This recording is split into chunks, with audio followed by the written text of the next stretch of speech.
അപ്പം അതേ ഓണായിട്ട് നമ്മൾ ഉത്രാടം ദിവസത്തെ ഹാപ്പി ന്യൂസ് എന്ന് പറയുന്നത് നമ്മുടെ കുഞ്ഞിപ്പെണ്ണ് തന്നെയായിരുന്നു കേട്ടോ.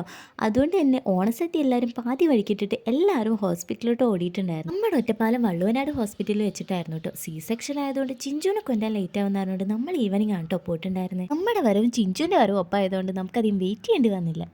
വള്ളുവനാട് ഹോസ്പിറ്റൽ അതെന്നും നമുക്ക് പ്രിയപ്പെട്ടത് തന്നെയാണ് കേട്ടോ. കാരണം എൻ്റെ ഏട്ടൻ്റെ ലൈഫിലെ ഏറ്റവും ഹാപ്പിയസ്റ്റ് ആയിട്ടുള്ള മൊമെൻറ്റ് നടന്നിട്ടുള്ളത് ഇവിടെ വെച്ചിട്ടാണ് കേട്ടോ. നമ്മുടെ ഫിദപ്പൻ്റെ വരവ് അന്ന് ഇവിടുന്ന് ഡെലിവറി കഴിഞ്ഞ് ടാറ്റ ബൈ ബൈ പറഞ്ഞ് ഇറങ്ങിയതാണ് കേട്ടോ. പിന്നെ അത് ഇപ്പോഴാണ് ഇങ്ങോട്ട് വരുന്നത്. അതുകൊണ്ട് തന്നെ ഒരുപാട് ഓർമ്മകൾ വീണ്ടെടുക്കാനുണ്ടായിരുന്നു കേട്ടോ. ഉത്രാടം ദിവസം ആയതുകൊണ്ട് തിരക്ക് വളരെ കുറവായിരുന്നു കേട്ടോ. പിന്നെ ഇതേ നമ്മൾ റൂമിലൊക്കെ കയറി കുഞ്ഞിപ്പെണ്ണിനെയും ചിഞ്ചുവിനെയും കണ്ടു.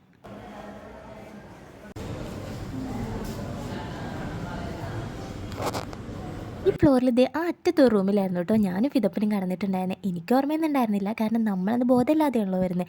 ഏട്ടനാണ് കേട്ടോ പറഞ്ഞത്. അതുകൊണ്ട് ഇതേ അവിടെയൊക്കെ പോയി ഒന്ന് മെമ്മറി പുതുക്കിയിട്ടുണ്ടായിരുന്നു.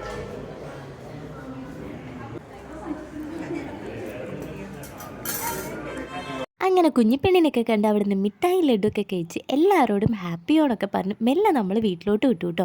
നമുക്കെന്തായാലും ഈ ഓണം ഇരട്ടി മധുരമായിരുന്നു. അപ്പം നമ്മൾ ഉത്രാട ദിവസം ഇങ്ങനെയായിരുന്നു കേട്ടോ. നമ്മുടെ വീഡിയോസ് ഇഷ്ടമാണെങ്കിൽ സപ്പോർട്ട് ചെയ്യാൻ മറക്കണ്ട. അപ്പം ടാറ്റ.